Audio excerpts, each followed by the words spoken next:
Hello friends, income tax के cases की series में आज जो केस हम लोग डिस्कस करेंगे उस केस का नाम है Singapore airlines limited KLM royal Dutch airlines versus commissioner of income tax.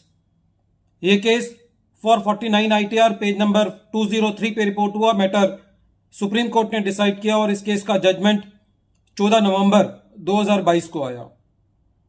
इस केस के अंदर असेसमेंट ईयर 2001 और 2002 इन्वॉल्व है। मैटर यह है कि इस केस के अंदर जो असेसी है वो एयरलाइंस है। असेसी ने ट्रैवल एजेंट्स को कमीशन पे किया। यह कमीशन दो तरीके से दिया गया। एक तो जो एयर टिकट्स होती हैं उनका नेट फेयर होता है। जब ट्रैवल एजेंट इस नेट फेयर पे टिकट बेचता है तो उसका एक कमीशन मिलता है, और नेट फेयर के ऊपर यदि बेचता है तो उस अमाउंट पर एक सप्लीमेंट्री कमीशन मिलता है।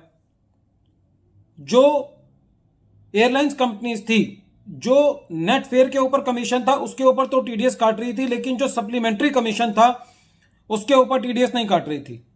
उनका कहना यह था कि यह जो सप्लीमेंट्री कमीशन है यह उस अमाउंट पर दिया जाता है जो अमाउंट एयरलाइंस के कंट्रोल में नहीं है, क्योंकि जो ट्रैवल एजेंट है यदि वो नेट फेयर के ऊपर बेचता है तो ये ट्रैवल एजेंट के ऊपर है कि वो किस तरीके से आगे कस्टमर्स को एयर टिकट्स नेट फेयर के ऊपर बेचता है। तो इसके ऊपर जो एयरलाइंस थी उनका कहना था कि उस प्राइस पर हमारा कंट्रोल नहीं है, इसीलिए उस लिहाज तक ये प्रिंसिपल और एजेंट के दायरे में नहीं आता और उन्होंने उसके ऊपर टीडीएस नहीं काटा।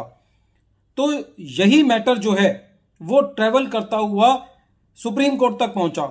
इस केस में एसएससी का एक बात यह भी कहना था कि कुछ परिस्थितियों के अंदर ऐसा होता है कि जो पेमेंट है वो जो नेट फेयर के ऊपर जो पेमेंट है वो एसएससी को कंज्यूमर से मिलती है, या जो पूरी पेमेंट भी है, क्योंकि जब जो ट्रैवल एजेंट है जब वो टिकट सेल करता है तो कंज्यूमर से पेमेंट मिलती है और फिर ट्रैवल एजेंट उस पेमेंट को एयरलाइंस को वापसी करता है अपना कमीशन काट करके।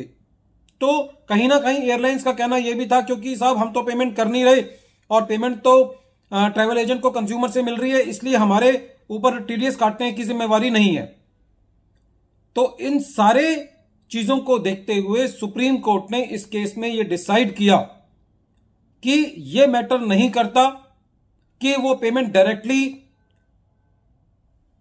पे को दी गई है या नहीं दी गई। यदि वो पेमेंट डायरेक्टली पे को दी गई है या उसको इनडायरेक्टली भी पेमेंट मिली है, लेकिन यदि ये पेमेंट जिसको टीडीएस काटना है उसके बिहाफ पर मिली है तो उसके ऊपर एसएससी को टीडीएस काटना चाहिए था।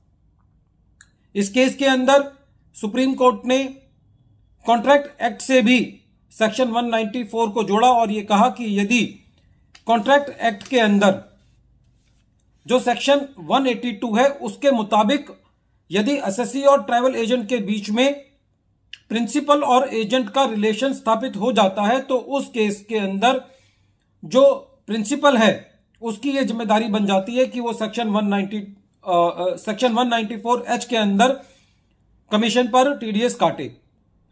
तो फ्रेंड्स, ये काफी डिस्प्यूटेड इशू था जिसके अंदर सुप्रीम कोर्ट ने इसको सेटल किया और यह कहा कि इस केस में जो एयरलाइंस थी उसको सप्लीमेंट्री कमीशन पर भी, जो कि नेट फेयर के ऊपर ट्रैवल एजेंट अपने कंज्यूमर से पेमेंट ले रहा था, उसके ऊपर जो कमीशन दिया एयरलाइंस ने उसके ऊपर भी एसएससी को टीडीएस काटना चाहिए था।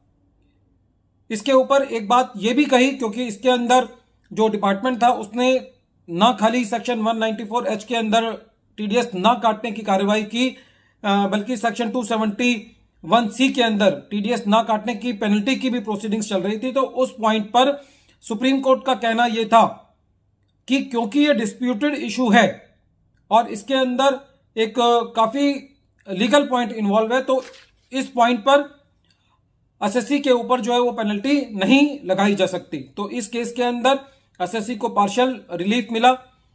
जहां तक टीडीएस काटने की जिम्मेदारी की बात थी तो यह डिसाइड किया गया कि एसएससी को टीडीएस काटना था ट्रैवल एजेंट का सप्लीमेंट्री कमीशन पर भी, और जो पेनल्टी की बात थी उसके ऊपर कोर्ट ने ये कहा कि यदि ये डिस्प्यूटेड इशू है, यदि इसके अंदर काफी सारी लीगल कॉम्प्लेक्सिटीज इन्वॉल्व हैं, तो ऐसे केस के अंदर यदि एसएससी ने टीडीएस नहीं भी काटा है तो इस मुद्दे पर एसएससी के ऊपर पेनल्टी नहीं लगाई जा सकती। वीडियो के अंत में एक बार फिर मैं केस का नाम रिपीट कर रहा हूं। केस का नाम है Singapore airlines limited KLM royal Dutch airlines. इसके अंदर 2 एसएससी जो है वो उनकी स्पेशल लीव पिटीशन को क्लब किया गया था versus commissioner of income tax, और ये केस 449 ITR पेज नंबर 203 पे रिपोर्ट हुआ। मैटर सुप्रीम कोर्ट ने डिसाइड किया और इस केस का जजमेंट 14 नवंबर 2022 को आया। Thank you friends.